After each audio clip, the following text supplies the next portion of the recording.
episode of Clarified Moments, where we hope to bring a level of clarity to your consciousness, to your view, to your perspective, to your world. So I was talking to someone today about this vaccine, which has gained a lot of energy lately. And I asked her, when does it stop? If they threaten you with job security if you don't take the vaccine, if they threaten you with travel or travel restrictions if you don't take the vaccine. And by the way, some airlines have already implemented this. If they threaten your ability to buy, sell, and trade, and I know this sounds like something straight out of the Bible, which it is. For those of us that read the Bible, we know that. But I was talking to this person and I asked her, what about schooling? What if they require you to take the vaccine to even go to school? That means your kids, your children, and her children are a little younger than mine, will have to take this vaccine to go to school. Where does it stop? That was my question to her. Where does it stop? What else can they threaten you with? They being the government. What else can they threaten you with to get you in line? To get you to take the vaccine, to get you in line, to get you to become a part of the common think tank, to get you to travel on this broad road or have this broad perspective versus the narrow road. And she was like, well, she got emotional. She got it, she got this energy that people normally have when we talk about this. And that is, it's for your own good. It's for your own safety. As a matter of fact, she says, you don't even know if you have it. You don't even know when you catch it. And she's right. The latter of the two. She's absolutely right. You don't know. I believe I had it in December. But I quoted her this quote from Larry Elder. And you guys should go check him out when you get a chance. He's a breath of fresh air when it comes to clear conscious thought. And that thought is obviously, and I say it all the time, thought that invites logic and reason into the conversation versus emotion. So he says, and I quote, we're talking about a vaccine so safe, you have to be threatened to take it for a disease so deadly that you have to be tested to know you even have it. Think about it for a second. A vaccine so safe, you have to be threatened, darn near threatened to take it. For a disease that's so deadly that you have to be tested to know if you even have it. That statement, those two extremes, people are not even considering. Listen carefully, folks. I said it before in my other video, one of my other videos. This is strong delusion. Strong delusion. It's sickening. It's disturbing. It's disgusting. What's sickening? What's disgusting? What's disturbing about it? First and foremost, that they even have the audacity to push this narrative. And secondly, so many people falling for it. You have the entertainment industry on board, these so-called experts. I've got friends and associates. I honestly, I have to look over my shoulder to see who's next.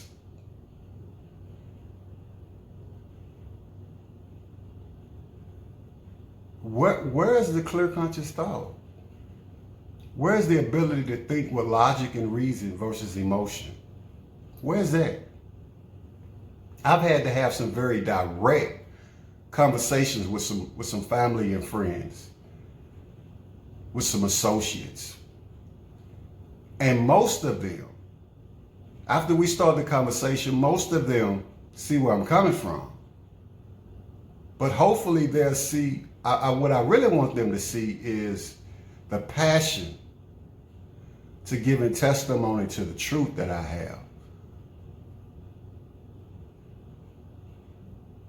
Without logic and reason, there can't be no truth. If you've got all emotion, it creates the pathway. It creates the avenue for lies and deceit to come in. Because this stuff that they're pushing, listen, I remember I had a friend, a gentleman by the name of Gerald, and he's long past, not from the COVID. It's unfortunate, you got to give that PSA now when someone passes, but he long passed before the COVID even got here. He had some other underlying health issues, and so he passed. But one day we were talking, and we were talking about another colleague of ours, and he said that this person was so full of it, that his eyes were brown. Now, it took me a minute for it to register, but I realized what he was saying. This person was full of ish. Real talk. Some of these so-called experts, the court of public opinion that's pushing these scare tactics, and I call them scare tactics, are full of ish. So much so, their eyes are brown. You can see right through them. If you apply logic and reason. But if you're just traveling in the lane of emotion, there's no way that you could do that. You're going to fall for it. And most people are. By the way, not only are they promoting it, but they're also advocating assigning it by race. Meaning, if you're black, you get it first. What in the crazy cuckoo for Cocoa Puff are we doing? What are we doing? Seriously, what are we doing? We're now using racism to fight racism. And this energy, this synergy that we're in, it's been here. It's been here for a while now. With the social justice movement and all that, a lot of this stuff has morphed into racism, fighting racism. But I don't want to get all into that for the sake of this video. Let me get back to the point. But there's no evidence. There's no factual evidence that proves that, and this is why they're pushing this, supposedly. Or maybe this is what they're using to push this narrative, which is that blacks have been disproportionately affected by COVID. Listen, folks, I'm not a doctor, nor do I play one on TV. But even I know Ray Charles can see this, that we shouldn't be, that there should be other underlying, if there are other underlying health issues, shouldn't they be considered when determining the cause of someone's death? Shouldn't they? Because someone supposedly contracted COVID and they passed, how do we know that they didn't have any other health issues that may have been the overall cause? Shouldn't these be considered? Listen, Shannon Sharp said it perfectly, and I don't agree with everything he says. I wish he would take his own advice with his stance on racism and his social justice stuff, but he said it perfectly. Him and Skip were debating, that's what the show is about. He was debating, I think they were talking about LeBron, but he gets passionate when he talks about LeBron. But he says, just because, and I quote, just because you say something over and over and over again doesn't make it so. Folks, we gotta engage in some analytical thinking here. This narrative is on repeat. And we're becoming, if we're not careful, indoctrinated with this ideal that the sky's falling because of COVID. It's time for some clear conscious thought versus zombie-like thought. Thinking and doing what everyone else is doing. And we already know, or we should know, why they're doing it. If we don't develop some clear conscious thought, invite logic and reason into the conversation, we're bound to go jump off that, figuratively speaking, bridge my mom used to refer to when I was younger, when she said, if someone else goes and jumps off a bridge, does that mean you have to? Someone else believes this narrative. Does that mean you have to?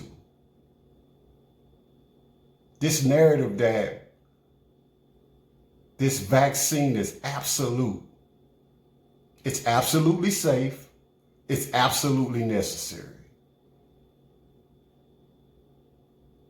Doesn't make any sense.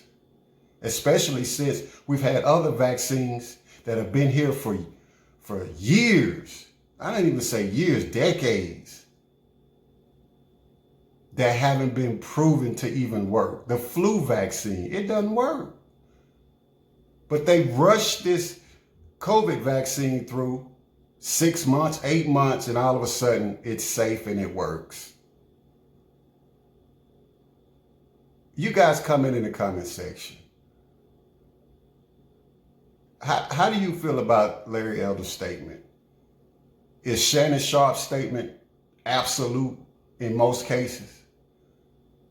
Does the fact that most people are on this broad road of public opinion make you even a little uncomfortable? Or are you just sold on the fact that these individuals can be trusted, as if they haven't been untrustworthy before? Again, you guys, don't forget to subscribe, share, and like, and take care.